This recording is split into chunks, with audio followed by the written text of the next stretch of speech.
ओम शांति। स्वागत है शीलू बहन का हमारी क्लास में।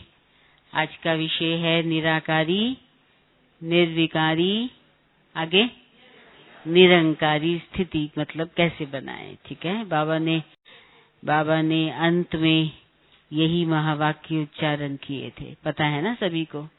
साकार बाबा ने ऐसे ही अंत में मुरली के पश्चात जाते जाते कहा था।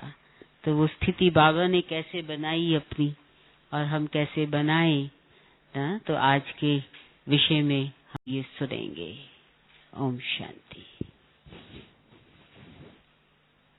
ओम शांति। ओम शांति। ओम शांति।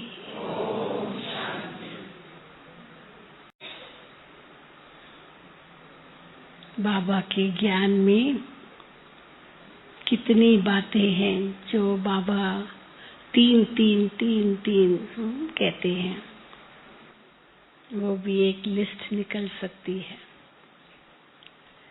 लेकिन आज कौन सी 3 बातें हम सुनेंगे? निराकारी, निर्विकारी, निरअहंकारी। तो बाबा हम बच्चों को ये पाठ वैसे देखा जाए तो शुरू से ही पढ़ाना शुरू किया। तो ये आदि का पाठ भी है, तो साथ साथ अंत का पाठ भी है। आत्मा का पाठ तो बाबा ने शुरू से ही बता दिया ना। ब्रह्मा बाबा ने यज्ञ के आरंभ में ये पाठ कितना पक्का किया, मैं आत्मा हूँ, मैं आत्मा हूँ, मैं आत्मा हूँ। और दूसरों को भी पक्का कराया। बाबा की लौकिक में युगल थी यशोदा बहन, बाबा ने उनको भी पक्का कराया और दीवारों पर लिखते थे यशोदा आत्मा है, यशोदा आत्मा है, ताकि वो जो देह भान आता है ना संबंधों का, ये भी देह भान है, देह अभिमान कहो, तो ये संबंध जो देह के हैं वो याद न आए और आत्मा देखें। तो बाबा ने दीवारों पर लिखा यशोदा आत्मा है, यशोदा आत्मा है। और यशोदा भी पढ़े कि मैं आत्मा हूँ और बाबा को भी उसी दृष्टि से देखे। फिर बाबा लिखते थे राधिका आत्मा है, राधिका आत्मा है। बाबा की लौकिक बहू, बाबा का उनमें बहुत मोह था क्योंकि बहुत सुंदर भी थी और बाबा उनको अक्सर करके राजाओं महाराजाओं के पास सजा धजा कर ले जाते थे, ताकि जो महारानियां होती थी वो बाबा की बहू ब्रिजेंद्रा दादी जो महाराष्ट्र की हेड थी, अपने युवा काल में तो बहुत सुंदर थी। तो बाबा उनको खूब गहने पहना करके ले जाते थे और वो रानियां ब्रिजेंद्रा दादी, उनकी बहू राधिका नाम था, राधिका आत्मा है बाबा कहते थे। लेकिन बहुत मोह था बाबा का क्योंकि बहुत उनके द्वारा सेवा होती थी। तो वो जब रानियां बाबा राधिका के शरीर पर गहने देखती थी तो बहुत आकर्षित होती थी और कहती थी बस यही हार चाहिए, ऐसे ही कंगन चाहिए, ऐसे ही कान के वो चाहिए, ऐसा ही चाहिए, ऐसे ही अंगूठी चाहिए। तो बाबा भी बहुत होशियार होते थे, एक सेट लेकर ही जाते थे ताकि अगर वो कहे तो पहले से ही दे दे, या मान लीजिए दूसरा सेट नहीं भी होता था तो बाबा हल्के से बहू को कहते थे बेटी, ये बेटी कहते थे। ये जो पहना है ना, ये उतार के दो, अब इनको दे देंगे, फिर आपको हम और अच्छे नए बना के देंगे। वो तो फटाफट उतार के दे देती थी, तो बाबा की बिक्री भी बहुत अच्छी हो जाती थी। लेकिन जब बाबा को ज्ञान मिला तो कैसे सारी दृष्टि बदल गई, दैहिक नाते बदल गए। तो वो आत्मिक स्थिति बनाने लिए सबको मेहनत तो करनी पड़ी ना, क्योंकि सारे संबंध बदल गए। मम्मा की लौकिक माँ अपनी बेटी को मम्मा कहने लगी, अभी माँ अपनी बेटी को माँ कहे और बेटी अपनी माँ को बेटी कहे, हाँ? तो संबंध बदल गया ना। ब्रह्मा बाबा की लौकिक पत्नी यशोदा, बाबा उनको बच्ची कहे और वो बाबा को बाबा कहे, हाँ? तो देखो इतना बदल गया। तो ये आत्मा का पाठ बाबा ने शुरू से पढ़ाया और बाबा कहते ये अंत तक चलेगा, अंत में भी बस यही मुख्य है। इसलिए बाबा कहते, बच्चे कहते हैं बाबा मुरली में वही बात तो कहते हैं, अपने को आत्मा समझ, मुझे याद करो, हम करते हैं, लेकिन यही मुख्य बात है और अभी तक वो स्थिति बनी नहीं है। इसलिए बाबा कहते रहेंगे जब तक वो स्थिति बने। तो जब निराकारी बात स्थिति कहते हैं तो निराकारी में 3 बातें आती है। सबसे पहली बात है देही अभिमानी स्थिति। निराकारी स्थिति का मतलब ऐसे नहीं केवल परम धाम में आत्मा शरीर से अलग हो गई, बस वो निराकारी अवस्था है निराकारी दुनिया में। लेकिन यहाँ साकार में होते हुए भी ऐसी देही अभिमानी स्थिति रहे जो सबको आत्मा देखे। तो बाबा कई बार कहते किसको भी देखो आत्मा कैसे देखो, उसके मस्तक पर चमक रहा है सितारा। बस मस्तक से नीचे मत देखो क्योंकि माया आ जाएगी, हाँ? मस्तक से नीचे फिर अंतर दिखाएगा। मस्तक से नीचे आंखें हैं, इसकी आंखें कैसी है, हाँ? फिर इसके पीछे नाक है, इसका नाक कितना मोटा है इसका नाक पतला है, इसकी आंखें बिल्ली जैसी है, इसकी आंखें कैसी है, चपटी है, ये है फलाना। फिर और नीचे आओ तो ये होंठ, हाँ, किसके मोटे मोटे बहुत होंठ होते हैं, तो उस पर नजर गई।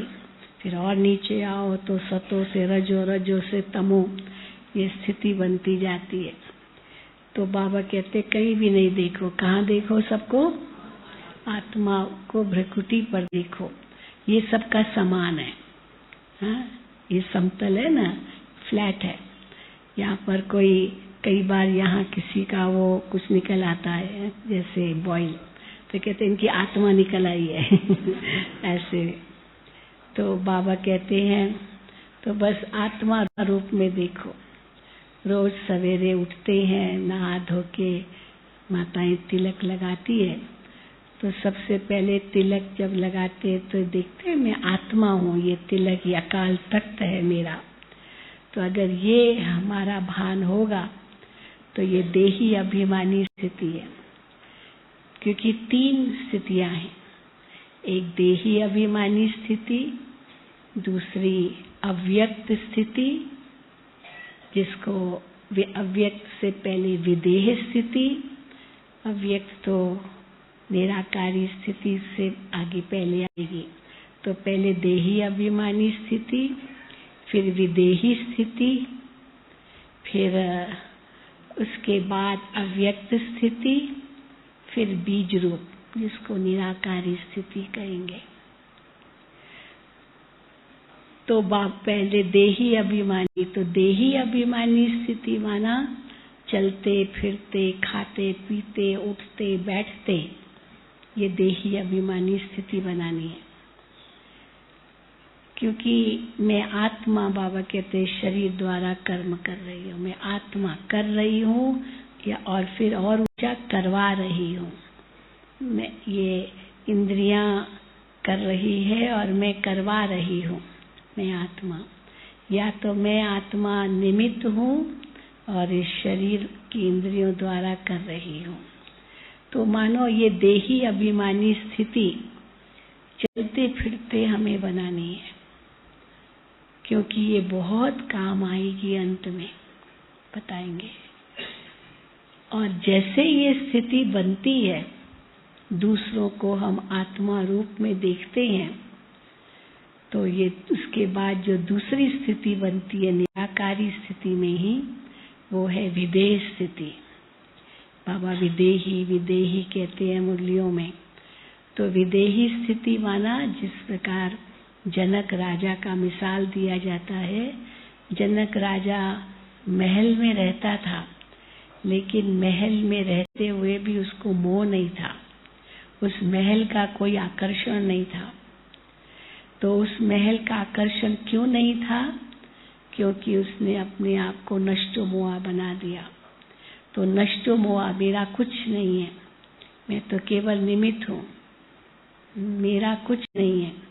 तो इसको जैसे ये कहाँ से उसको ये भावना आई या ये पुरुषार्थ किया, जब उसके मन में ये प्रश्न उठा था कि मुझे 1 सेकंड में जीवन मुक्ति चाहिए। बाबा की मुरली में आता है 1 सेकंड में जीवन मुक्ति, राजा जनक के मिसाल। तो राजा जनक को 1 सेकंड में जीवन मुक्ति मिली। इसका अर्थ क्या है? सेकंड में जीवन मुक्ति, बाबा कई बार अर्थ उस रूप में बताते, बस ये ज्ञान अलफ बे 1 सेकंड का ज्ञान है, वो तो वो है, लेकिन ये सेकंड में जीवन मुक्ति मुझे चाहिए। तो बाबा के सामने कई विद्वान वो दिखाते हैं। जनक राजा थे, तो सभा करते थे, विद्वानों को बुलाते थे। तो विद्वानों से पूछा, मुझे सेकंड में जीवन मुक्ति कैसे मिल सकती है? बस 1 सेकंड, ज्यादा टाइम नहीं, 1 सेकंड। तो बहुतों ने कोशिश की उसको समझाने की, राजा जनक को, कि विदेश स्थिति 1 सेकंड में जीवन मुक्ति स्थिति है, वो कैसे होती है। तो लंबा चौड़ा सुना, 1 सेकंड में तो सुना नहीं सके। लेकिन फिर उनके जो गुरु थे अष्टावकर ने उनको 1 सेकंड का ज्ञान दिया, वो सेकंड में जीवन मुक्ति। वो उस समय घोड़े पर चढ़ रहे थे, एक पैर उसका घोड़े पर था, सैडल जो होता है ना, क्या बोलते हैं जहाँ पैर रखते हैं, नकाब, हाँ, और दूसरा पैर इसका धरती पर था। तो एक पैर उसके नकाब पर, एक बोले ना, ल या रकाब, अच्छा रकाब, सैडल कहते इंग्लिश में, है ना। तो रकाब, और दूसरा उस धरती पर था। तो अष्टावकर ने उनसे पूछा, आप कहाँ हो? धरती पर हो या घोड़े पर हो? नीचे हो या घोड़े पर हो? तो वो देखने लगा, क्योंकि अभी चढ़ रहा था, एक पैर था घोड़े के रकाब पर और दूसरा नीचे था, और जंप मारना था। उसी समय पूछ लिया, रुको, अब कहाँ हो? तो उसने कहा, मैं धरती पर हूँ।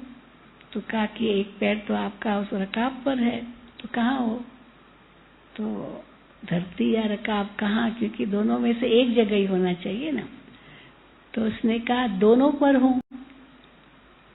तो अष्टावकर ने कहा, दोनों पर हो और दोनों पर नहीं हो, बस यही है सेकंड में जीवन मुक्ति। यानी संसार में है, पर फिर भी संसार में नहीं है, जिसको बाबा कहते जीवन में रहते मुक्ति। मुक्ति अर्थात किसी भी आकर्षण से मुक्त, इसको कहेंगे जीवन मुक्ति। सतयुग में देवताओं के पास कोई कमी नहीं, पर इसलिए कोई आकर्षण नहीं। ऐसे नहीं कि कोई दैहिक आकर्षण होगा या स्थूल आकर्षण होगा, जैसे आज भी बाबा ने मुरली में कहा। हाँ, एक है कि अनासक्त वृत्ति, और अनासक्त वृत्ति माना कोई भी इच्छा नहीं, तो देवताओं की कितनी अनासक्त वृत्ति होगी, कोई इच्छा नहीं, इच्छा मात्रम अविद्या है। पर इच्छा नहीं केवल नहीं, कई कहते हैं ना इच्छा नहीं है लेकिन अच्छा लगता है, तो अच्छा लगना भी क्या है, ये भी इच्छा है, ये भी आसक्ति का अंश है। अच्छा लगता है माना और चाहिए। कई बार होता है ना, कोई सब्जी बहुत टेस्टी होती है तो हम कहते हैं ये सब्जी तो बड़ी टेस्टी है, ऐसे नहीं कहेंगे और चाहिए लेकिन कहेंगे ये सब्जी तो बड़ी टेस्टी है, तो वो जो परोसने वाले कहते हैं और चाहिए और दे दूं। हाँ, टेस्टी है का मतलब क्या है, टेस्टी है माना और चाहिए, भाव तो यही है ना। अच्छी लग रही है, अच्छी नहीं लगेगी तो कोई कहेगा नहीं बस।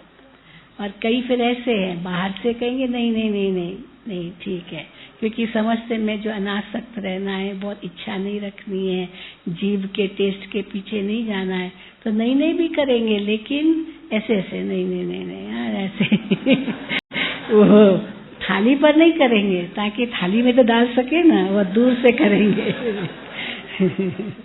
अगर सचमुच थाली पर वो नहीं चाहिए तो थाली पर ऐसे करेंगे ना, नहीं वो साइड में करेंगे ताकि वो भले वो देखे ही नहीं और वो और डाल सके। हाँ, चाहिए भी नहीं और चाहिए भी जी। हाँ, सूक्ष्म इच्छा तो है ही ना, तो इसीलिए तो वो आसक्ति तो रही ना। तो बाबा कहते वो भी ना हो तो देवताएं तो कितने अनासक्त होंगे, आप सोचिए। इच्छा मात्रम अविद्या, इसका मतलब ये अच्छा है, ये अच्छा नहीं है, इस सोच से भी न्यारे होंगे, क्योंकि ऐसी कोई चीज ही नहीं होगी जो अच्छी नहीं होगी। सब कुछ अच्छा ही होगा। तो इसलिए कहते भाई कुछ अच्छा न हो तो बताए, तो वो कहे कि हाँ ये अच्छा नहीं है। इसीलिए वो नेचुरल रूप में अनासक्त है, नेचुरल रूप में नष्टो मोह है, नेचुरल। इसलिए उनको मेहनत नहीं करनी पड़ती अनासक्त होने के लिए। यहाँ हम लोगों को मेहनत करनी पड़ती है, नहीं और नहीं लेना है। होता है ना, नहीं बाबा पेट खराब हो जाएगा। कई बार ऐसे भी होता है कि पता है ये अच्छा है लेकिन पेट खराब भी हो सकता है, इसीलिए ज्यादा नहीं चाहिए। तो वो पेट खराब हो सकता है इसलिए नहीं चाहिए, ये एक संकल्प है। दूसरा है कि आसक्ति है ही नहीं, बस पेट भर गया तो चाहे कुछ भी दे दो, कुछ भी दो, लेकिन हम लेंगे नहीं। तो ये जो सन्यासियों का दिखाते हैं वो ऐसे अनासक्त थे। बौद्ध भिक्षुओं का दिखाते हैं, सन्यासियों का दिखाते हैं, वो देखते भी नहीं थे कि क्या दिया, बस आंखें जैसे बंद की, बस माते भिक्षा, और क्या डाला वो देखते भी नहीं थे। हाँ, क्योंकि देखेंगे तो थोड़ी आसक्ति जाएगी, तो इसलिए देखना भी नहीं।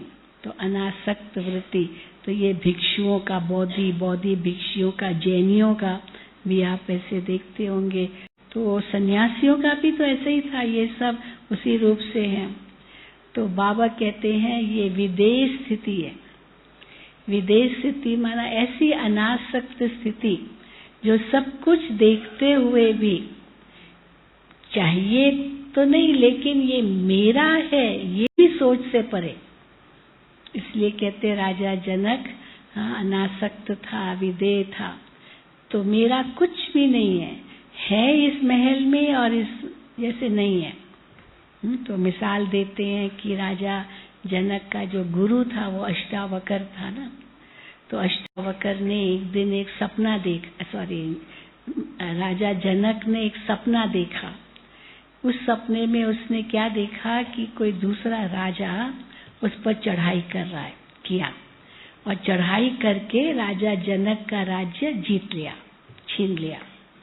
अब राजा जनक तो हार गई वो राज्य, तो उसको बंदी बना करके उस राजा के पास ले आई जिसने वो उनका राज्य जीता। और फिर जब उनके सामने आए तो उस राजा ने इनसे पूछा, अभी तो ये राज्य मेरा है, आप के साथ में क्या व्यवहार करूं, आप क्या चाहते हैं? अब इस राज्य में तो आपका कोई अधिकार नहीं है। अब राजा जनक तो वैसे ही विदेह थे, विदेह स्थिति में थे, उनको कोई मोह तो था ही नहीं। उसने कहा ठीक है, मुझे न ये राज्य चाहिए न ये पद चाहिए, बस मैं जाके सन्यासी बनता हूँ। तो मुझे केवल ये जब तक मैं जंगल में पहुंचूं तब तक कोई मुझे पहुंचा के आ जाए। तो एक सिपाही को भेजा, इसको जंगल में भेजो। और जंगल में जैसे उसको लेके जा रहा था, उसी वक्त उनको भूख लगी। अब भूख, ये सब स्वप्न देख रहा है। भूख लगी तो सिपाही से कहा कि अगर आपके पास कुछ रोटी हो, भूख लगी है, अब जंगल में क्या मिलेगा। तो उस व्यक्ति ने, सिपाही ने थोड़ी दया करके जो उसके पास कुछ होगा वो उसको दिया। अब वो जैसे ही मुख के पास लाया, अब घोड़े पर था और एक चील आकाश से उड़ता हुआ आया, उसको झपटा मारा और वो चीज उससे छीन ले। उसी वक्त उसकी आंख खुल गई।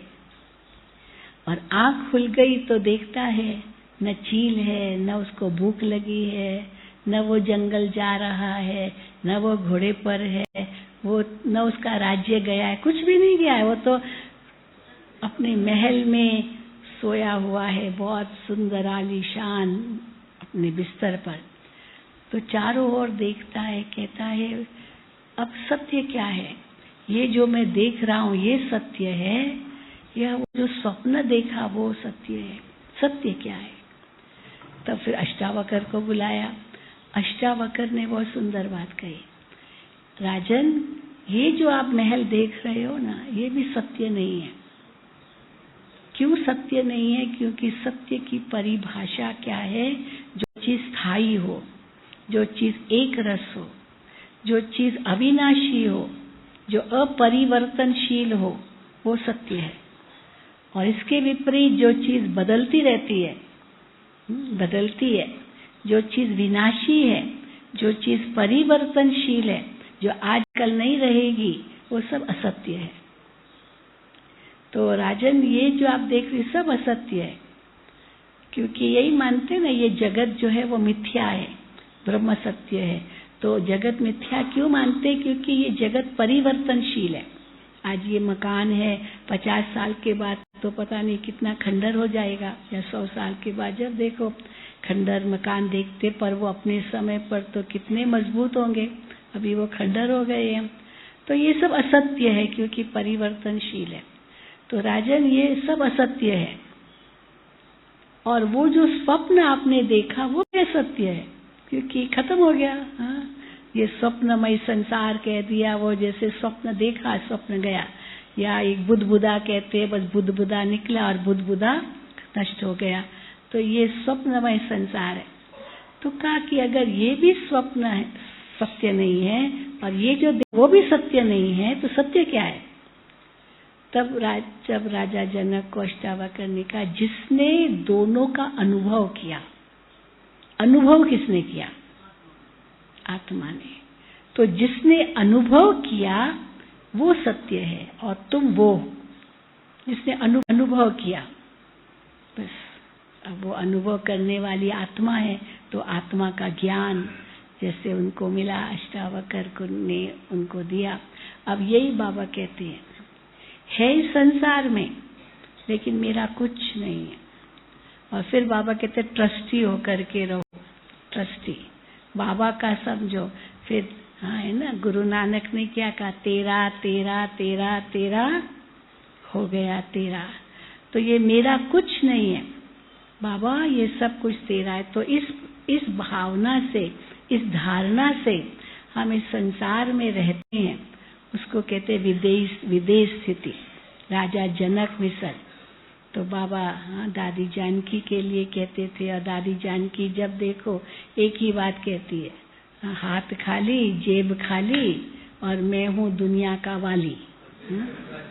जी जी हाँ, सफेद कपड़ा जेब खाली और मैं हूँ दुनिया का वाली। माना राजा हूँ मैं, और जेब खाली है, और हाथ खाली, सफेद कपड़े, मेरा कुछ नहीं है। हाँ? बिन कौड़ी बादशाह कहो, बेफिक्र बादशाह कहो। तो ये है विदेश स्थिति। और ये कौन अनुभव कर सकता है? जो नष्टो हुआ होगा। अगर थोड़ा भी मेरा मेरा मेरापन है, वो नष्टमोआ नहीं बन सकता है, और नष्टमोआ नहीं बनेगा तो विदेह भी नहीं बन सकता है। तो ये जो बाबा कहते हैं विदेह स्थिति, एक है देही अभिमानी स्थिति, चलते फिरते खाते पीते आत्मा देखना। तो आत्मा देखेंगे तो बुद्धि कहीं भी देह अभिमान में नहीं जाएगी, क्योंकि देह अभिमान सभी विकारों की जड़ है।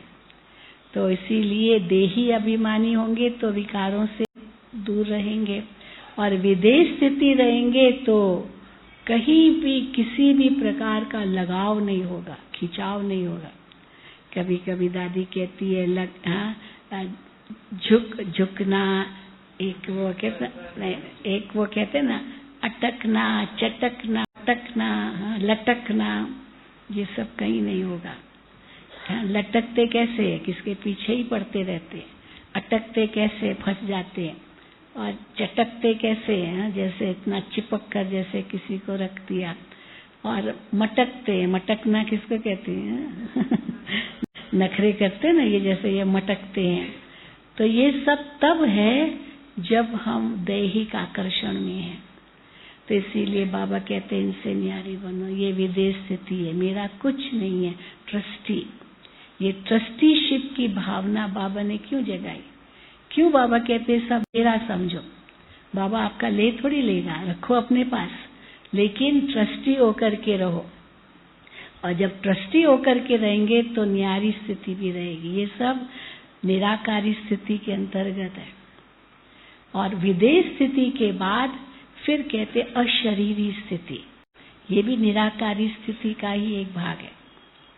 तो विदेह स्थिति कहो या अव्यक्त स्थिति कहो, या व्यक्त को अलग करो, हमारे हाथ में है फरिश्ता, हमारा फरिश्ता स्वरूप, वो अव्यक्त स्वरूप। और फिर है बाबा कहते अशरीरी। जब हम योग में बैठते हैं तो आत्मा शरीर से बिल्कुल न्यारी हो जाए, एकदम देह से न्यारी अवस्था। ये देह पहले फरिश्ता देह अनुभव करें योग में, अव्यक्त अवस्था, लेकिन फिर एकदम देह से न्यारी अशरीरी में आत्मा ज्योति बिंदु, और वो ज्योति बिंदु बीज रूप, वो निराकारी स्थिति जो मेरी स्थिति आत्मा की परम धाम में है। अब इतने तक हमको जाना है निराकारी स्थिति में। अब सीधा तो उस स्थिति तक नहीं जाएंगे, तो कैसे जाएंगे निराकारी स्थिति तक? हाँ, पहले देहाभिमानी स्थिति, फिर उसके बाद विदेह स्थिति, फिर अव्यक्त स्थिति, फरिश्ता स्थिति। ये मेरा शरीर हड्डी मांस का नहीं है, जैसे लाइट का शरीर है, प्रकाश का शरीर है। वो योग की अवस्था में अनुभव कर सकते हैं। और फिर धीरे धीरे शरीर, वो अव्यक्त शरीर भी नहीं, प्रकाश का शरीर भी नहीं, बस एक बिंदु बन गए। आत्मा में आत्मा बिंदु, बाबा बिंदु, ड्रामा बिंदु, ये तीन बिंदु तो बाबा कहते हैं। तो वो मैं बिंदु आत्मा माना सब बातों से परे, सार बन गई, एकदम सार। और वो निराकारी स्थिति है। वो योग के अंतर्गत अगर एक सेकंड के लिए भी हमने अनुभव किया ना, बाबा कहते ये बहुत बड़ी उपलब्धि है। इसी से हमारे विकर्म विनाश होंगे, क्योंकि एकाग्रता की जैसे शक्ति आती गई वो बिंदु बने, वो उसमें विकर्म विनाश होते हैं। और बाबा उदाहरण क्या देते हैं, जैसे सूरज की किरणें एक कॉन्वेक्स लेंस से फोकस करते हैं, तो फोकस करने में भी टाइम लगता है ना, तो धीरे धीरे जैसे फोकस हो जाती है किरणें, और वहाँ एक कागज रखते हैं केंद्र पर, जहाँ सूरज की किरणें केंद्रित हुई, तो वो सूरज की जो किरणें हैं वो केंद्रित होकर के वो सूरज का प्रतिबिंब कैसा बनाती है, इतना सूक्ष्म, इतना बारीक, इतना बड़ा सूरज, और उसका प्रतिबिंब इतना सूक्ष्म। और वहाँ कागज रखो तो क्या होगा, जल जाएगा। कैसे जला? क्योंकि वो सारी किरणों को एकाग्र किया। वैसे सूरज अगर धरती पर पड़ रहा है तो कुछ जलता थोड़ी ऐसे, पर एकाग्रता के कारण वो उसका जो प्रतिबिंब इतना सूक्ष्म बना, जिसके कारण ही वो जलना शुरू हो जाता है। इसलिए वो दिखाते ना कल गोविंदा की बात की, ये कौन अपना उसका गोविंदा ने ये क्या गणेश जी की, हाँ गणपति की, उसकी आंखें इतनी छोटी है। किसी की आईसाइट कमजोर होती है ना, परंतु उसको फिर भी देखना है तो क्या करेगा? अगर उसको थोड़ी शार्पनेस चाहिए तो क्या करते हैं? हाँ, आंखें इतनी छोटी बना दो तो वो शार्पनेस आती है, वो एकाग्रता मिलती है। तो इसी प्रकार बाबा कहते हैं ये एकाग्रता की शक्ति से आप कैसे उस बीज तक पहुंचेंगे और उसी से आत्मा के विकर्म विनाश होते हैं। और कैसे पता चलता विकर्म विनाश होते? क्योंकि उस एक सेकंड की भी अगर वो स्थिति रही ना, उसके बाद आप इतने हल्के हो जाएंगे। ये हल्कापन, ये वास्तव में विकर्म विनाश की निशानी है। तो कैसे पता चलेगा विकर्म विनाश हो रहे? कैसे पता चलता है? हल्कापन, और हल्केपन के बाद परिवर्तन। जैसे आग में कोई चीज पड़ी तो क्या होगा? वो चीज बदल जाएगी, बिल्कुल बदल जाएगी, उसका नाम भी बदल जाएगा, रूप बदल जाएगा, गुण बदल जाएगा, सब बदल जाएगा। तो ये है एकाग्रता की शक्ति की कमाल, और ये निराकारी स्थिति। अब वहां तक हमें पहुंचना है जो हमने ब्रह्मा बाबा में देखा। ब्रह्मा बाबा जब चलते भी थे ना तो पता चलता था जैसे कितना लाइट, कितना देही अभिमानी होकर के बाबा चलते, ऐसे नहीं देखते थे, बिल्कुल जैसे न्यारे होकर के चल रहे हैं। हाँ, कई बार बाबा का हाथ पकड़ते थे, दादियां भी अनुभव बताती, इतना कोमल कोमल कोमल जैसे कि हड्डी नहीं है, उस प्रकार से था बाबा का शरीर भी, इतना जैसे बिल्कुल कोमल, ऐसा अनुभव होता था। नहीं तो बुढ़ापे में तो क्या होता है, कैसे गट्ट हो जाता है, कठोर हो जाता है। लेकिन बाबा कैसे नहीं था, क्योंकि वो न्यारी स्थिति बाबा ने कैसे बनाई। हम दादी जी का भी देखते, जानकी दादी का भी देखते हैं, यानी इतनी बड़ी एज है लेकिन उसका हाथ पकड़ो ना, ऐसे लगता है जैसे कि इतना कोमल है, इतना कोमल है। तो ये अशरीरी स्थिति की बात है। कई बार कहते हैं, कई जब हमसे कहते हैं कि आपकी मेरी बॉडी की एज 72 इयर्स है, आई एम 72 फिजिकल बॉडी, तो लोग कहते हैं आप लगते नहीं है। तो भाई क्योंकि तपस्या है ना, तपस्या जो है तो उसका फर्क तो पड़ेगा ना, क्यों नहीं फर्क पड़ेगा। तो इसलिए ये निराकारी स्थिति का अनुभव हम करते हैं, जो हम योग में इतना सुंदर अनुभव कर सकते हैं। जैसे योग में बैठे एकदम हल्के हो गए, एकदम न्यारे हो गए, एकदम सब बातों से परे हो गए, अंदर में संघर्ष नहीं करना पड़े। नहीं तो कई बार संघर्ष करना पड़ता है, व्यर्थ को रोकना पड़ता है, दबाना पड़ता है। ये संघर्ष नहीं है। इसलिए बाबा कहते हैं तुम योद्धे नहीं हो, तुम योगी हो। योगी संघर्ष करते हैं और योगी स्थित प्रज्ञ रहते हैं। तो इसीलिए वो निराकारी अवस्था, और उसी से मनसा सेवा हो सकती है। जब मनसा सेवा की बात कहते हैं, यहाँ बैठे मन से सारे विश्व की सेवा कर सकते हैं। पिछले संडे को बाबा ने इसी संडे की मुरली थी मनसा सेवा की। सारी दुनिया में तो हम घूम करके तो नहीं जाएंगे या सेवा करेंगे, एक जगह से मनसा सेवा कर सकते हैं। सूरज कोई सारी दुनिया में नहीं घूमता, एक जगह है, पर सारे विश्व को प्रकाश दे सकता है। तो बाबा को भी कोई ऐसे नहीं सब जगह जाना पड़े। बाबा तो एक सेकंड में अब संकल्प द्वारा ही सृष्टि बना दे के, भगवान ने संकल्प से सृष्टि बनाई, या ब्रह्मा जी ने संकल्प से सृष्टि। तो एक संकल्प में स्थित होना, ये एकाग्रता की शक्ति है जो मनसा सेवा करा सकती है। किसी आत्मा को भी तृप्ति दिला सकती है, उसको भी शक्ति दिला सकती है, ये मनसा सेवा। तो निराकारी अवस्था माना मनसा द्वारा सेवा करना, क्योंकि ऊंचे टॉप स्थिति पर आ गए, और टॉप स्थिति पर आकर के नीचे आप प्रकाश दे सकते हो। देही अभिमानी में आप खुद अपने आप को संभाल रहे हो, आप बिल्कुल नीचे हो, तो चलो एकदम नीचे जो देह अभिमान है उनसे थोड़ा न्यारे हुए।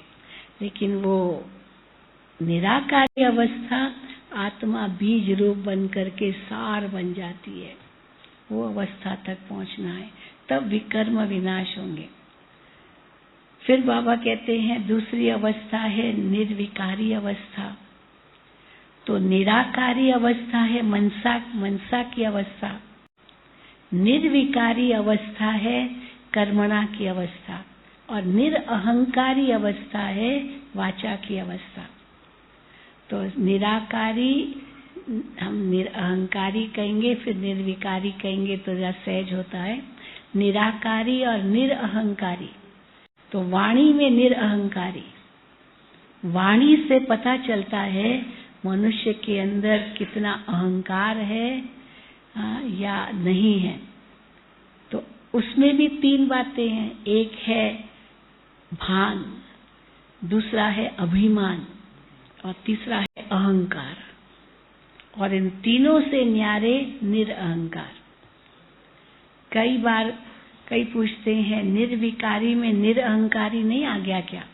क्योंकि 5 विकार जब कहते हैं काम क्रोध लोभ मोह अहंकार, तो 5 विकारों में अहंकार भी आ गया, तो निरअहंकारी निर्विकारी में नहीं आता है कि अलग से कहना पड़ता है निरअहंकारी? आता है या नहीं आता है निरअहंकारी? जी, निरअहंकारी भल कहेंगे कि निर्विकारी में आता है, लेकिन निरअहंकारी पर अलग से मेहनत करनी पड़ती है।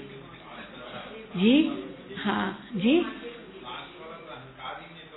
बिल्कुल बिल्कुल, ये अहंकार ही है जो लास्ट में हमको धोखा दे सकता है। ये देह अभिमान का भी तो कारण अंदर का अहंकार ही है ना। देह अभिमान तो दोनों प्रकार का हो सकता है। 2 प्रकार का देह अभिमान है। एक देह अभिमान है, जैसे कई कहते उनको कुछ काम दो ना, भाई मेरे से तो नहीं होगा, मेरे से नहीं होगा, मैं नहीं कर सकती हूँ, मेरे अंदर कहाँ से ये ताकत है, मेरे पास शक्ति नहीं है। तो शक्ति नहीं है माना ये भी देह अभिमान। मैं ही कर सकती हूँ, ये भी देह अभिमान। ये दोनों अपोजिट साइड देह अभिमान है। मैं ही कर सकती हूँ, मेरे द्वारा ही हो सकता है और कोई नहीं कर सकता है, मुझे ही करना है और किसी को नहीं करने दूंगी। ये तो चलो समझ जाते, ये देह अभिमान को या देह अहंकार करो। पर इसका जो अपोजिट साइड है, मैं नहीं कर सकती हूँ, इसको भी क्या कहेंगे? हाँ? इसको भी तो देह अभिमान का ही तो एक भाग कहेंगे। मेरे द्वारा नहीं हो सकती है। नहीं शब्द जो कहा ना, ये नहीं भी देह अभिमान का ही सूचक है। जैसे इंग्लिश में कहते हैं I am something, I am not everything, I am not everything, I am something, but as something I can do everything. I am something, I am not everything, यानी मैं एवरीथिंग भी नहीं हूं, अहंकार भी ना आ जाए। I am something, but I am something and I can do everything. अगर I am everything and I can do everything, वो अहंकार हो जाएगा। हाँ? तो इसलिए बाबा कहते हैं वो ही ना हो, क्योंकि दूसरों को भी आगे रखना है, दूसरों को भी आगे करना है। जैसे ब्रह्मा बाबा ने सबको आगे किया। बाबा कई बार कहते थे जगदीश भाई के लिए कि बच्चे, जगदीश बच्चा बहुत होशियार है, देखो इतना अच्छा लिखता है, हाँ जगदीश बच्चा ये काम कर सकता है। हालांकि बाबा भी कर सकते थे, पर जगदीश बच्चे को क्यों? क्योंकि बाबा ने उनको आगे किया। आप लोगों को मालूम है ना, जगदीश भाई का एक जो वरदान जैसे बाबा ने उनको दिया। बाबा वो जगदीश पे अपना अनुभव में बताया थे कि एक बार जगदीश भाई को सब जानते होंगे ना, जो पुराने वो तो जानते होंगे। तो जगदीश भाई अपना अनुभव सुना रहे थे। एक बार हम 3 भाई मधुबन में आए थे, तो बाबा मुरली में कहते थे बच्चे एक पैम्फलेट बनाओ। एक पैम्फलेट में ये जो 3 बातें थी ना, जो आज की मुरली में भी थी, क्वेश्चनर और वहाँ उस समय कुंभ मेला होना था, तो कुंभ मेले के लिए एक पर्चा बनाना था। तो बाबा ने तीनों को कहा कि अब पर्चे का मैटर लिखो और कल सुबह वो मैटर लिख करके आना, बाबा देखेंगे। अब बाबा ने तो कह दिया, तो इन्होंने सोचा कि हम रात को लिख लेंगे। अब जैसे ही लिखने बैठे उसमें बिजली चली गई। बिजली चली गई। अब वो दोनों ने कहा बिजली चली गई, अभी तो कुछ कर ही नहीं सकते हैं, छोड़ो हम देखेंगे, कल सुबह देखेंगे। अगर बाबा कहेंगे तो बाबा को कह देंगे, बाबा क्या करे, बिजली नहीं थी। बहाना तो मिल गया ना, बिजली नहीं थी, रात भर कहाँ बिजली थी, सुबह भी बिजली नहीं आई। अभी तो जनरेटर, उस समय जनरेटर भी कहाँ था, कुछ भी नहीं था। परंतु जगदीश भाई ने कहा, बाबा ने कहा है तो जरूर लिखना है। अब बिजली नहीं थी तो उसने क्या किया, एक कहीं जो रात का पहरा देता था उनको कहा कि एक मोमबत्ती दो, मोमबत्ती आपके पास होगी। तो उसने उसको मोमबत्ती दिया और मोमबत्ती के सहारे उसने मैटर लिखा। आप सोचो। तो अगले दिन जब बाबा ने पूछा सवेरे, तो उन्होंने तो सहज ही बहाना दे दिया, बाबा लाइट नहीं थी ना तो हम नहीं लिख सके। और जगदीश भाई ने कहा, बाबा मैंने लिखा है। तो बाबा ने कहा, कैसे लिखा आपने, लाइट तो थी नहीं। तब उसने बताया कि कैसे मैंने मोमबत्ती मंगाई और वो मोमबत्ती के सहारे मैंने लिखा। उस समय टॉर्च वॉर्च का भी कहाँ कुछ था। तो बाबा ऐसे लिखी। तो बाबा ने उनको कहा, देखो इनको तरीका आ गया ना, इन्होंने कोई ना कोई रास्ता निकाल दिया, आपने नहीं निकाला रास्ता, उनको बुद्धि में नहीं आया, वो तो सो गए। लेकिन बाबा जागता रहा, बाबा का काम मुझे करना है, जगदीश भाई। तो बाबा ने उसी समय जगदीश भाई को वरदान दिया कि बच्चे, आपकी जो कलम में बहुत शक्ति होगी, आप बहुत कुछ अपने कलम के द्वारा शिव बाबा की सेवा करोगे। बस ये वरदान उनको मिला। और उसके बाद जो आप देखेंगे ना, आप जितने भी हम लोगों के ये सारे जो किताबें हैं, लिटरेचर है, वो जगदीश भाई के द्वारा लिखे हुए। और भी लिखते हैं, लेकिन जगदीश भाई ने जो लिखा वो तो नंबर 1 है। तो क्या कहेंगे इसको, आई am something, I am not nothing. क्योंकि कई तो नथिंग समझते हैं हम अपने आप को। तो मैं कुछ भी नहीं हूं, ऐसे भी नहीं, मैं कुछ हूं, सब कुछ भी नहीं हूं, पर मैं सब कुछ कर सकता हूं। अगर कोशिश करते हैं, हिम्मत रखते हैं, तो क्यों नहीं कर सकते, बाबा की मदद मिलेगी। लेकिन कई समझते हिम्मत भी बाबा ही देवे, मदद तो देवे लेकिन हिम्मत भी बाबा ही देवे। बाबा कहेंगे हिम्मत तो अपनी रखो, अपनी घोड़ तो नशा चढ़े। बाबा ने कल कहा, तुम एक कदम आगे आओ तो बाबा 10 कदम 100 कदम आगे आएंगे। पर हम ही एक कदम आगे नहीं जाएंगे तो 100 कदम बाबा कैसे आएंगे। तो इसीलिए अपने देह अभिमान में ये हीनता की भावना भी आ सकती है और देह अभिमान में उपलब्धियों का घमंड भी आ सकता है। और बाबा दोनों के लिए मना करते। कल भी बाबा का जो स्लोगन था, क्या क्या था, आपके पास जो भी उपलब्धियां हैं, जो कुछ भी टैलेंट्स है आपके अंदर, जो कुछ है, ये सब क्या है, हाँ, ये प्रभु का प्रसाद है। तो प्रभु का प्रसाद माना भगवान ने दिया है, तो उसका अभिमान तो नहीं रख सकते है ना। तो निरअहंकारी स्थिति, निरअहंकारी माना दोनों तरफ से नहीं हो।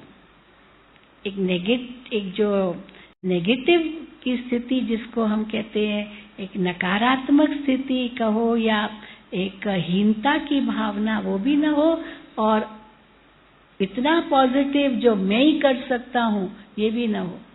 तो इसलिए बाबा कहते हैं कि ये जो ज्ञान है ना, ये मिडिल पाथ है, ये बीच का रास्ता है, बैलेंस जिसको बाबा कहते हैं। तो अपनी वाणी में भी इतना अभिमान न हो कि मैं ही सब कुछ हूँ, और इतनी हीनता भी नहीं हो कि मैं कुछ भी नहीं हूँ। दुनिया में ये दोनों है। मंदिर में जाएंगे, आरती जब करते थे, मैं नीच हूँ, मैं पापी हूँ, मैं दास हूँ, कपटी हूँ, गंदा हूँ, बंदा हूँ, चरणों की धूल हूँ, मिट्टी हूँ, मूर्ख हूँ, निर्बल हूँ, है लंबी लिस्ट है मैं हूँ, मैं ये हूँ। और फिर कहेंगे कृपा करो भरता, विषय विकार मिटाओ, पाप हरो देवा, हाँ कृपा करो भरता, जो भी। तो इतना हीन अपने आप को बना दिया। और जब दुनिया में जाते हैं तो मेरे जैसा कोई नहीं। तो दोनों एक्सट्रीमेंट्स, इतना घमंड रखते हैं जो बात मत पूछो। धन का घमंड, अपनी बुद्धि का घमंड, या अपनी पोजीशन का घमंड, न जाने क्या। और या तो एकदम नीच, तो इसको कहते हैं अज्ञान। तो ज्ञान क्या है? दोनों एक्सट्रीम मीन्स अज्ञान है। तो ज्ञान क्या है? ज्ञान ये है कि मैं आत्मा शांत स्वरूप हूँ, प्रेम स्वरूप हूँ, आनंद स्वरूप हूँ। ये भी मैं हूँ ना, मैं फलानी हूँ, मैं वो हूँ, ये दोनों अज्ञान। पर मैं ज्ञान स्वरूप, शांति स्वरूप, प्रेम स्वरूप, आनंद स्वरूप, ये मैं हूँ। अब इस मैं में तो बहुत कुछ आ जाता है, क्योंकि मैं आत्मा इन गुणों की स्वरूप हूँ, तो मैं तो अनुभव करती हूँ, लेकिन मैं दूसरों को भी बांटती हूँ। तो दूसरों को बांटती हूँ तो दाता बन जाती हूँ। ये नहीं कि मैं किसी से मांगती हूँ, मेरे पास है, इसलिए हम कहते हैं ना भाई, खुशी ये बाहर से नहीं लेनी होती, आपके पास है। शांति बाहर से नहीं लेनी है, ये आपके पास है। तो जब ये मेरे पास है तो मुझे बांटनी है, मुझे मांगनी नहीं है। तो मैं ये तो नहीं कहूंगी, बाबा से भी नहीं मांगूंगी, बाबा मुझे शांति दो। मांगेगी क्या शांति? कोई कोई मांगते हैं, शिव बाबा हमें शांति दो, मांगते हैं क्या? नहीं मांगते। कोई कोई मांगते हैं, देखो हाँ कर रहे हैं, ऐसे सिर हिला रहे हैं, मांगते हैं। तो कई कहते हैं ना कि बाबा हम और तो कुछ नहीं मांगते, दुनिया में तो बहुत कुछ मांगते हैं भगवान से। धन मांगेंगे, पुत्र मांगेंगे, मकान मांगेंगे, नौकरी मांगेंगे, ये मांगेंगे, वो दो दो दो दो दो। तो बाबा कहते ये सब बाबा से मांगो मत, जो है उसका धन्यवाद करो। बहुत दिया है बाबा ने, मांगो नहीं। तो कई कहते और तो कुछ नहीं मांगते, पर शांति तो मांगे ना। अब बाबा कहते शांति भी मांगने की चीज नहीं है, ये तो आपके पास ही है। तो फिर मांगो क्या? फिर कहते अच्छा अब चलो ये भी ना मांगे, लेकिन हम कितनी भूलें करते हैं जीवन में, तो बाबा से हम माफी तो मांगे। तो माफी मांगनी चाहिए या नहीं मांगनी चाहिए? माफी नहीं मांगनी चाहिए। अगर कोई भूल की तो माफी मांगनी है कि नहीं? अब आज आपने धर्मराज को पत्र लिखा, उसमें माफी मांगी कि नहीं? माफी मांगी।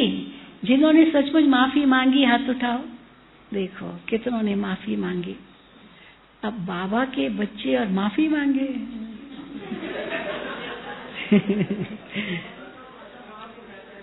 बाबा माफ कर दो।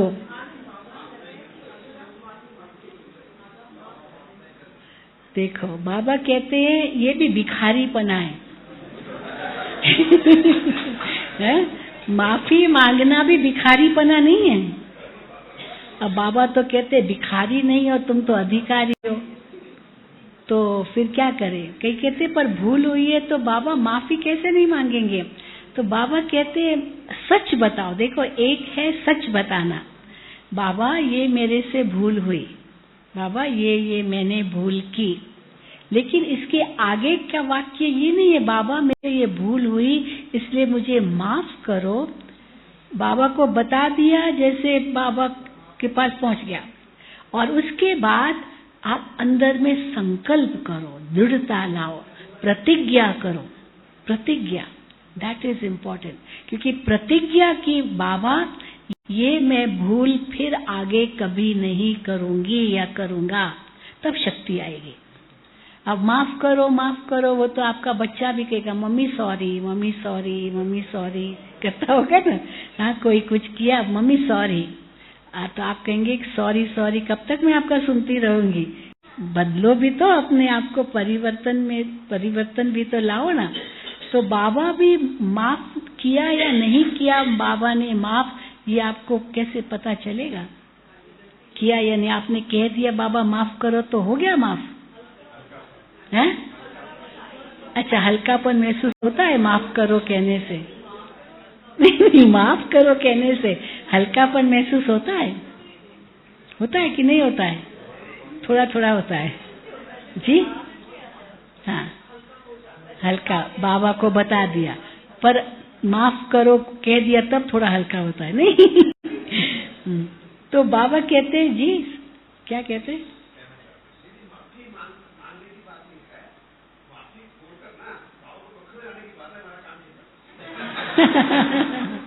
नहीं, हम तो कहेंगे बाबा से प्रतिज्ञा करो। प्रतिज्ञाएं कितनी करते हैं बाबा से? बाबा कई बार मुरली में कहते नया साल आता है तो बच्चे संकल्प करते हैं, न्यू ईयर रेजोल्यूशंस बनाते हैं ना, तो बहुत करते होंगे, लेकिन फिर उसको अमल कहाँ तक लाते हैं वो भी कभी देखते हैं या नहीं देखते? हमने ये लिस्ट तो बनाई, ये करूंगा, ये करूंगा, ये करूंगा, ये करूंगा, पर कितना किया उसको भी आप टिक मार्क करते रहते हैं या नहीं? जैसे टाइम मैनेजमेंट में बताते हैं, वही प्रायोरिटी देते हैं, पहले ये करना है, फिर ये करना है, फिर ये करना है, अब होता जाए तो टिक मार्क करते जाओ। तो इसी प्रकार न्यू ईयर रेजोल्यूशंस बनाते हैं, इतनी बातें सोचते, ये करूंगा, लेकिन क्या क्या किया वो भी तो देखो। तो प्रतिज्ञा करना माना बाबा के सामने एक संकल्प करना, और संकल्प किया माना जिसको बाबा कहते धर्म पढ़िए, धर्म न छोड़िए, प्राण जाए वचन न जाए, ये क्षत्रियों के लिए आता था कि कुछ भी हो जाए, जो मैंने संकल्प किया है वो मैं करूंगा। आज भी बाबा ने कहा ना, स्त्री पति को कहती है मुझे तो भगवान कहता है पवित्र बनो तो स्वर्ग में तुम जाओगे, मुझे तो बनना ही, एक संकल्प प्रतिज्ञा, कुछ भी हो जाए, कुछ भी हो जाए, उसके लिए मर मिटना पड़े, अंदर में मैंने प्रतिज्ञा की। हमारी दादियों ने क्या किया शुरू में, तभी तो इतनी शक्तिशाली बने ना। तो प्रतिज्ञा बहुत जरूरी है। कई कहते हैं हम प्रतिज्ञा करें और नहीं कर सके तो, इसलिए कई लोग ना ज्ञान में क्यों नहीं आते, भाई नहीं हम ये जो कहते हैं फलानी चीज नहीं खाओ, ये नहीं खाओ, वो नहीं खाओ, तो ये परहेज हम नहीं कर सके तो, इसलिए ज्ञान ही नहीं लेते, ज्ञान ही नहीं लेते। हम ये नहीं कर सकते परहेज, हम ये सब नहीं कर सकते, नहीं कर सकते हैं तो फिर बैठे रहो, जो चाहिए करो, मना तो है नहीं, हम किसको जबरदस्ती तो किसी को भी नहीं करते। और बाबा कहते हैं स्थापना तो हुई पड़ी है, जैसे कल्प पहले स्थापना हुई थी वैसे अभी भी हुई पड़ी है, वो तो अपना काम तो बाबा कर ही रहे हैं। उन किसी के न आने से या न करने से कोई सतयुग तो रुक तो नहीं जाएगा ना, वो तो अपना बन ही जाएगा। जो कार्य भगवान को करना है, अगर हम कर रहे हैं तो अपनी भलाई के लिए ही कर रहे हैं और किसी दूसरे की तो नहीं। हम कोई बाबा को भी क्या एहसान कर रहे हैं, बाबा को कुछ चाहिए क्या हमारे से? अगर हम धन से भी सेवा करते हैं तो क्या बाबा को क्या है, बाबा पर एहसान करते हैं? कुछ भी नहीं, अपने ही तन मन धन से अपने लिए ही करते हैं। तो इसलिए वो जो निरअहंकारी स्थिति है, उसका मतलब कि दोनों एक्सट्रीम एंड्स नहीं, निचली वो अंदर हीनता की भावना भी नहीं और बहुत अभिमान भी नहीं, इसको कहेंगे निरअहंकारी स्थिति। मैं कर सकता हूँ, कर सकती हूँ, मेरे अंदर वो क्षमता है, हिम्मत रखूंगी, बाबा की मदद मिलेगी, ये निश्चय, इसको कहेंगे निरअहंकारी स्थिति। मैं ही कर सकता हूँ तो बाबा कहते हैं सब आपसे दूर जाएंगे, आपसे दूर जाएंगे, क्योंकि अभिमान के ही बोल होंगे। तो जिसके अभिमान के बोल होते हैं ना, सब उनसे किनारा करते हैं, कोई उनके समीप नहीं जाएगा। पर जो निरअहंकारी होगा वो सबको रिस्पेक्ट देगा और खुद भी उसी रिस्पेक्ट में रहेगा, क्षमा भी करेगा और कोई खुद भी भूल नहीं करेगा। कई बार होता है कि हम दूसरा कोई भूल करता, हम क्षमा ही नहीं कर सकते। क्यों नहीं क्षमा कर सकते? चलो भूल हो गई तो हो गई ना, अभी क्या, चलो आगे के लिए संकल्प कर लिया, नहीं करेंगे तो क्षमा कर भी देनी होती है। और बाबा यहाँ तक कहते अगर किसी को क्षमा नहीं की तो इसका मतलब खुद को भी क्षमा नहीं की, क्योंकि अंदर ही अंदर याद रहेगा और जैसे ही वो व्यक्ति सामने आएगा तो याद तो आएगा ना, इसने ऐसे किया था। तो केवल क्षमा ही नहीं करनी है, भूल भी जाना है। कई बार चलो क्षमा कर लेते हैं, है ना, बाबा कहते बदला न लो बदल के दिखाओ, तो बदला नहीं लेना है, क्षमा करना माना बदला नहीं लेना है। पर बदला नहीं लेना ही सब कुछ नहीं है ना, बदल के दिखाना माना उस बात को याद भी नहीं करना। अगर याद किया माना अभी तक अंदर में बदला लेने की भले भावना न है, पर बुद्धि में याद तो है ना, और वो याद है तो बाबा कहते ये भी पर चिंतन हो गया। कल तो देखो बाबा ने क्या मुरली में कहा, सब पर चिंतन, फलाना क्या होगा क्या होगा, क्यों पर चिंतन करते हो? वो जो करेगा वो पाएगा ना। जैसा करेगा वैसा पाएगा। बाबा बैठा है उनका रखने वाला। दुनिया में भी हम देखते हैं, हम लॉ को अपने हाथ में उठाते हैं क्या करते हैं? अगर कोई बात है तो जाके भाई पुलिस में रिपोर्ट करो, कुछ भी है ना। हम थोड़ी किसी ने मुझे थप्पड़ मारी और मैंने उठा करके उसको बंदूक से उड़ा दिया भाई इसने मुझे थप्पड़ क्यों मारी, पर आपने कानून को हाथ में क्यों उठाया? आपको कोई अधिकार नहीं है कानून को हाथ में उठाने का। तो किसी के प्रति भी हम बदला लेंगे, ये जैसे कानून को हाथ में उठाना है। हम अपने आप को देखें, मुझे क्या करना है। तो इसीलिए बाबा कहते निरअहंकारी स्थिति माना कोई कैसा भी है, परंतु मुझे नम्र बन करके उनसे बात करनी है। बस ये है निरअहंकारी स्थिति। और ब्रह्मा बाबा में हमने इतना जबरदस्त रूप में देखा। किसी ने मेरे से पूछा बाबा को कभी गुस्सा आता था? ब्रह्मा बाबा को आप क्या सोचते, बाबा को गुस्सा आता होगा? हाँ? थोड़ा थोड़ा बाबा किस पर नाराज होते थे? कभी नहीं, कभी भी नहीं। बाबा सुनते थे। बाबा पता था बच्चे ने ऐसे किया है, फिर भी देखो बाबा उनको कि अच्छा बच्चे भूल जाओ, क्षमा कर दो। कल भी बाबा ने कहा ना, जो दिन का भूला हुआ रात को घर आ जाए तो भूला नहीं कहलाता है। चलो गया, कहाँ जाएगा। हम विदेश के भाई बहनों वाले वो बहुत अच्छी बात सुनाते। कोई भाई या बहन समझो छोड़ देती है ज्ञान और फिर 3-4 साल के बाद वापस आते हैं, तो कहते हैं भाई तुम कहाँ थे? तो कहा I was on a holiday holiday पर थे। तो वो अपने आप को हॉलीडे पर कहते, भाई हॉलीडे पर गए तो वापस आएंगे ना, हॉलीडे है तो थोड़ी वहीं रह जाएंगे, तो हॉलीडे पर थे। तो अभी वो कोई आएगा तो हम नहीं पूछेंगे कहाँ थे, ओ यू वर ऑन हॉलीडे तो एक शुभ बोलते हैं हॉलीडे पर थे। ये नहीं कहेंगे माया खा गई या माया ने पकड़ लिया, हॉलीडे पर थे और छुट्टी है तो कुछ भी करो, आपके हाथ में है सारा टाइम। तो भले माया के वश भी हुए परंतु हॉलीडे।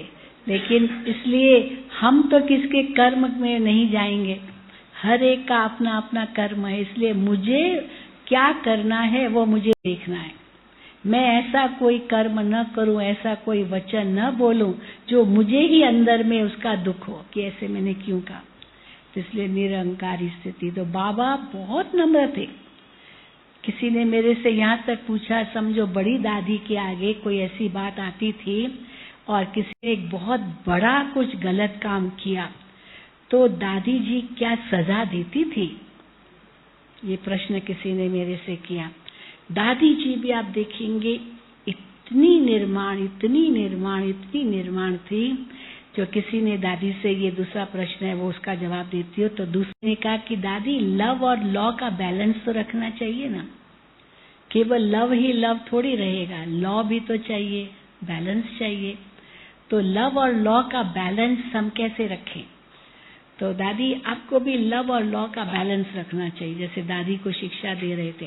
पर दादी जी कहती थी नहीं, यहाँ एक परिवार है, इस परिवार में लव इज द लॉ। एक बार दादी ने ये कहा love is the law, love he law है, ये लॉ अलग नहीं है। तो फिर ये प्रश्न किया कि दादी अगर किसने कोई गलती की तो आप उनको सजा नहीं देते थे? तो यहाँ पर आपको पता है क्या सजा देंगे? माना कोई ऐसी बड़ी गलती तो नहीं होगी, छोटी छोटी गलतियां तो होती रहती है।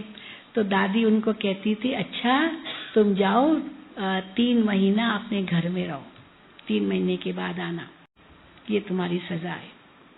और कोई हल्की होती थी तो दादी कहती थी अच्छा जाओ बाबा के कमरे में 2 घंटा तपस्या करो, बाबा के कमरे में 2 घंटा तपस्या करो।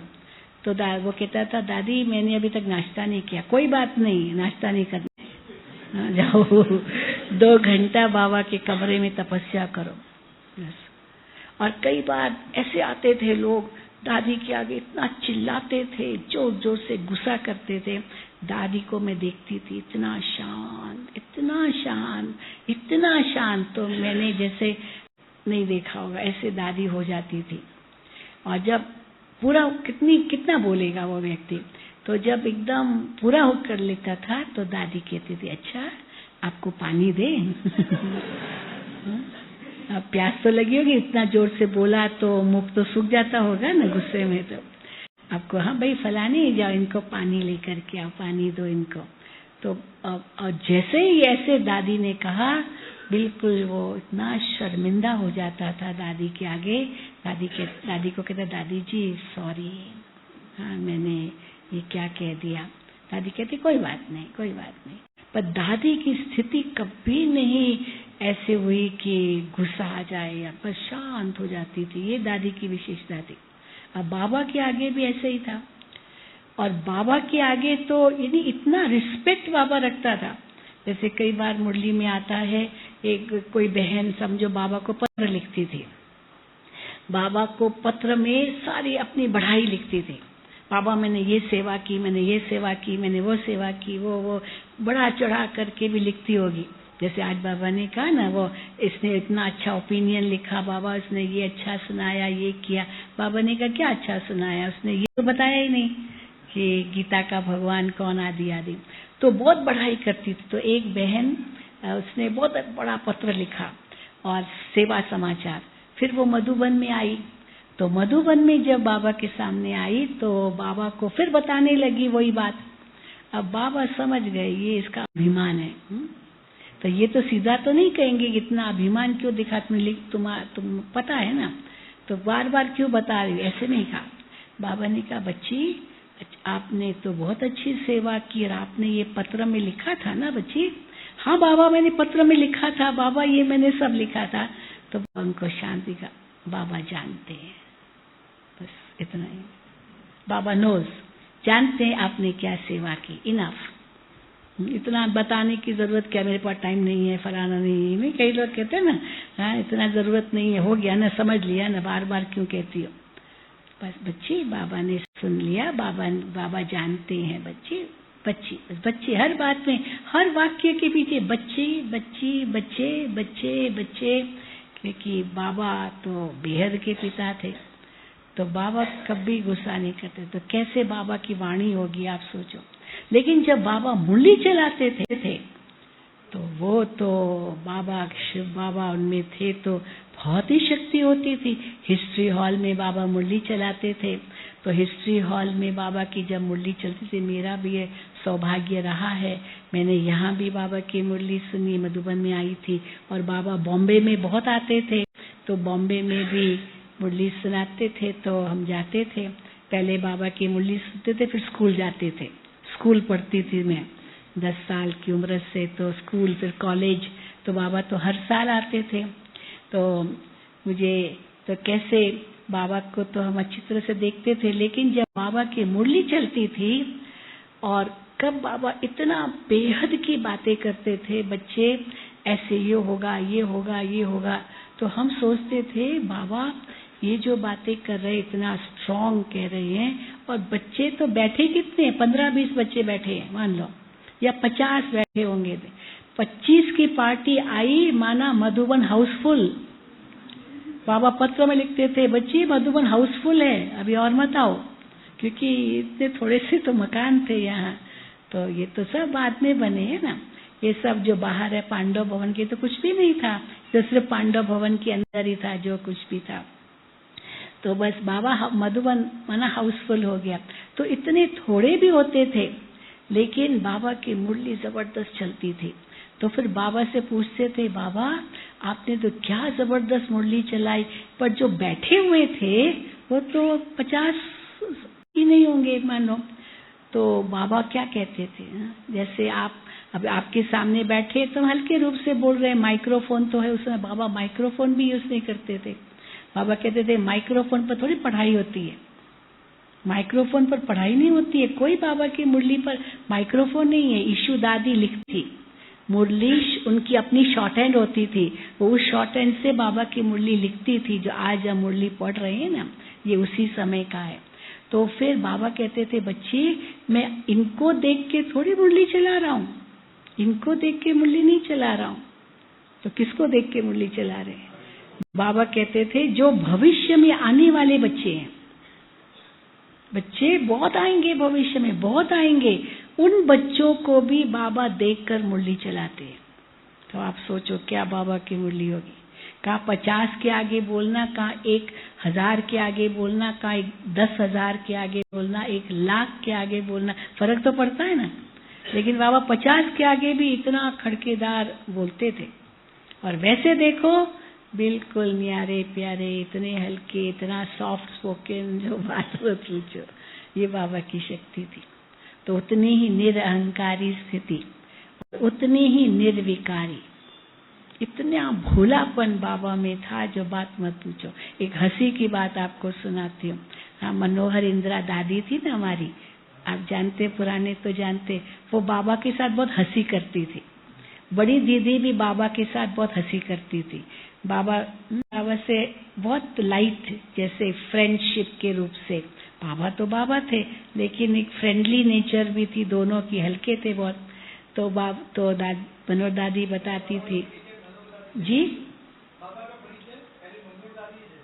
हाँ, मनोहर दादी बाबा की वो हिस्ट्री बताती थी। हम भी उनसे ही सीखे हैं बहुत कुछ। दादी के साथ ही रहते थे मधुबन में। तो दादी ने एक बार हिस्ट्री सुनाई कि हमने बाबा के साथ खेल किया, क्योंकि किसी ने उसके साथ खेल किया।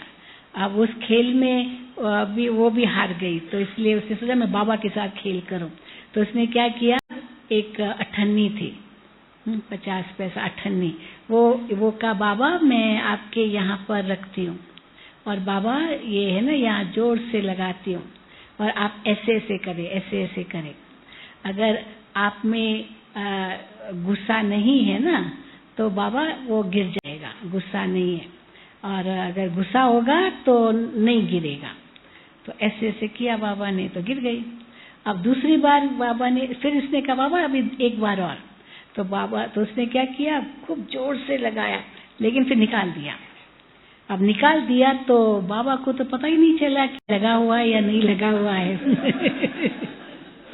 तो बाबा ऐसे ऐसे करे, पर निकला ही नहीं, वो नीचे ही नहीं आया। तो कहा बाबा इसका मतलब आप में गुस्सा है। तो बच्ची क्यों नहीं निकल रहा है, बच्ची क्यों नहीं निकल रहा है। तो फिर देखा अरे वो तो है ही नहीं। तो कहा बच्ची आपने पहले क्यों नहीं बताया कि निकाल दिया है। यानी अब इनोसेंस, बाबा की इनोसेंस, कहाँ दुनिया की बातें, कहाँ इतना विशाल ज्ञान और इतना इनोसेंट, ये बाबा की इनोसेंस थी। आप सोचिए, अगर आप इसको समझ सकते हैं ना कितनी इनोसेंस, तो कैसे बाबा, जहाँ शक्ति का सवाल है, बाबा खड़े होते थे तो बस एक दृष्टि बाबा ने दी, सब एकदम स्टैंड स्टिल हो जाते थे, अटेंशन जैसे होता है ना, सब एकदम खड़े हो गए, बाबा की एक दृष्टि मिली। तो ये थी बाबा की निर्विकारी स्थिति। न काम, न क्रोध, न लोभ, न मोह, न अहंकार। बाबा को कितनी चीजें देते थे, बाबा किसी न किसी को दे देते थे, लेकिन फिर वो कहने आता बाबा आपने फलाने को दिया, हमने बाबा आपको पहनने के लिए दिया।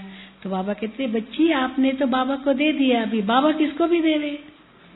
हमको लगता है किसी ने हमको कोई चीज दी, ये आपको पहननी है, और कल मैंने किसी और को दे दी और उसने देखा कि मैंने जो चीज इनको दी वो दूसरा पहन रहा है, तो वो मेरे से पूछेंगे भाई आपने इनको क्यों दी। तो भाई किसको भी दे ना, आपने हमको दी माना आप न्यारे हो जाओ, आप न्यारे हो जाओ। आप थोड़ी सोचेंगे मैंने दी है माना इनको ही पहननी है, किसको भी दे दे। तो बाबा उनको कहते थे बच्ची आपने तो बाबा को दी, अब बाबा जाने, बाबा का काम जाने। हाँ, इसलिए संकल्प ही नहीं करना चाहिए हमने तो फलाने को दी, हमने ये दी, ये ऐसे होना चाहिए, ऐसे होना चाहिए। आपने दी, आपने अपना पुण्य कमा लिया, अपना भाग्य कमा लिया। अब वो क्या करता है, वो फिर उसका कर्म बन जाएगा। इसलिए आप निश्चिंत रहे, आपने अपना भाग्य बना लिया, क्योंकि आपने बाबा को बुद्धि में रख करके दिया। अब सेवाएं तो बहुत है, कोई एक व्यक्ति थोड़ी कोई वो पहनेगा खाएगा, एक व्यक्ति की तो बात ही नहीं, तो बड़ा परिवार है, भगवान का बड़ा यज्ञ है। तो इसको ऐसे समझकर हम भी उसी स्थिति में रहते हैं। तो ब्रह्मा बाबा से, दादियों से हमने जो सीखा, सचमुच हम तो अनुभव करते, वही हमारे लिए प्रेरणा की स्रोत है। अभी आप सबने तो चलो इतना न भी पालना लियो, लेकिन अभी समय हमें सावधान कर रहा है। समय की पहचान बाबा हमें देते हैं कि हमें अपने जीवन को कैसा बनाना है।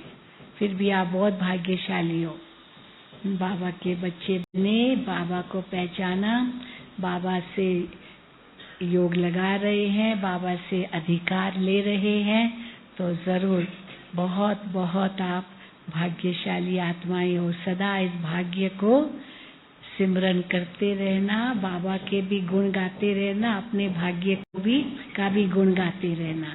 ठीक है? अच्छा, ओम शांति, ओम शांति, ओम शांति।